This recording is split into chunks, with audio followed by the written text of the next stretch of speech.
Did silencer make a difference in Virginia Beach carnage? The shooter, who killed 12 people in a government office building in Virginia Beach, used a firearm equipped with a suppressor that muffles the sound of gunfire. It's the nightmare scene, but gun rights advocates and most law enforcement experts say Dwayne Craddock's use of a suppressor likely had no bearing on his ability to kill so many people in so little time. Friday. Virginia is among 42 states that allow residents to purchase and possess suppressors, though some cities and towns including Virginia Beach prohibit them.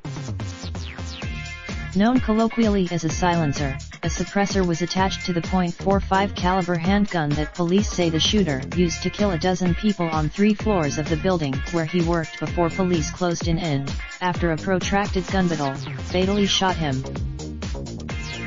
That could at least partially explain why survivors of the attack said they were caught off guard and initially puzzled by what was happening. One described here this. Especially. Others say the shooter's use of a silencer was less of a factor in enabling him to carry out the rampage than was his familiarity with the building and even possibly his military background, both of which may have given him a tactical advantage. It's not immediately clear how long Friday's attack lasted, or how much time passed before the first police officers arrived. The police department. It also wasn't yet known how Craddock got the suppressor he used on his handgun, though authorities have said he legally purchased multiple firearms recently. Authorities have 3 days to conduct a background check when someone is buying a firearm. But suppressors are, despite the barriers, suppressors have gained in popularity. In 2008, nicknamed cans, the devices were invented in the early 1900s by MIT-educated Hiram Percy Maxim, who also invented a muffler for gasoline engines. They were brought under, a suppressor does not eliminate the sound a gun makes but generally diminishes it by 20 to 35 decibels, leaving most guns still louder than your average ambulance siren. Clearly.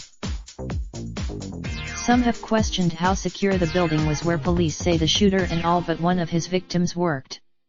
A government facility. As a current employee, the shooter would have had such a pass and would have known the floor plan, areas that were easy. While responding police might have had some familiarity with the building, it's very possible the shooter knew it a lot better after working there for years. His protracted gunfight with law enforcement officers would indicate that he was. Weather. Raindrop, drop top, smoking, no cooking the hot pot. Fucking on your bitch, yeah, that. Looking up, open the park, pot.